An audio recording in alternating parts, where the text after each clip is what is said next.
Nakakagulat na pangyayari sa bahay kina Viancy, may masama palang nangyayari. Ano kaya ito mga kalingap? Yan ay atin nang malalaman mamaya mga kalingap. Magandang araw sa inyong lahat mga kalingap, sanay hindi nyo po makalimutan na mag-like sa video na ito.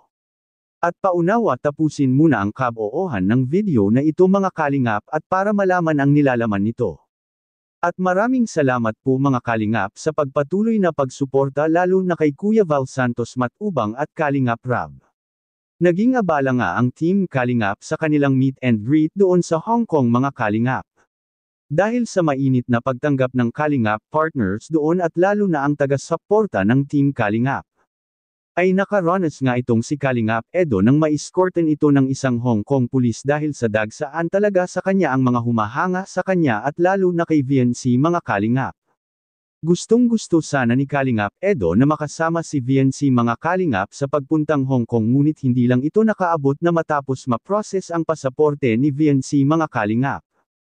Kaya nangangako itong si Kalingap Edo kay Viancy mga kalingap na sa kanyang pag-uwi galing Hong Kong ay siya na mismo ang sasama para kay Viancy mga kalingap na ang kumuha sila ng passport ni Viancy. Dahil sa kung sakaling mangyayari uli na maglabas bansa muli ang Team Kalingap ay matitiyak na ni Kalingap Edo na si Viancy ay makakasama na niya ito. Dahil sa aminado ang ating manok na si Kalingap Edo na sobrang mamiss talaga niya anya si Viancy mga kalingap kung matagal-tagal silang dalawa na hindi magkikita. May namumuo na talagang pagpahalaga ni Kalingap Edo kay Viancy. Kaya matatandaan natin sa nakaraang episode ng EDC na napatawa na lang si Viancy sa narinig niya na nanggaling kay Kalingap Edo.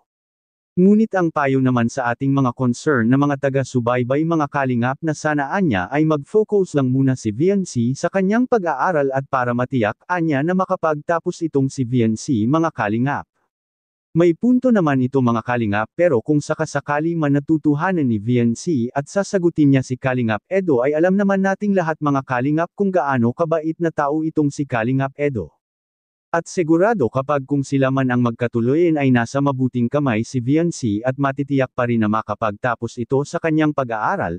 Sa kabilang dako naman mga kalingap ngayon na nakauwi na si Kalingap Edo sa diet ay siguradong pupuntahan kaagad itong si Viancy ni Kalingap Edo at para ibigay ang pasalobong nito, at bahay kina Viancy may nangyayari pala ano kaya ito mga kalingap. Makikita po natin sa video. May mga shell.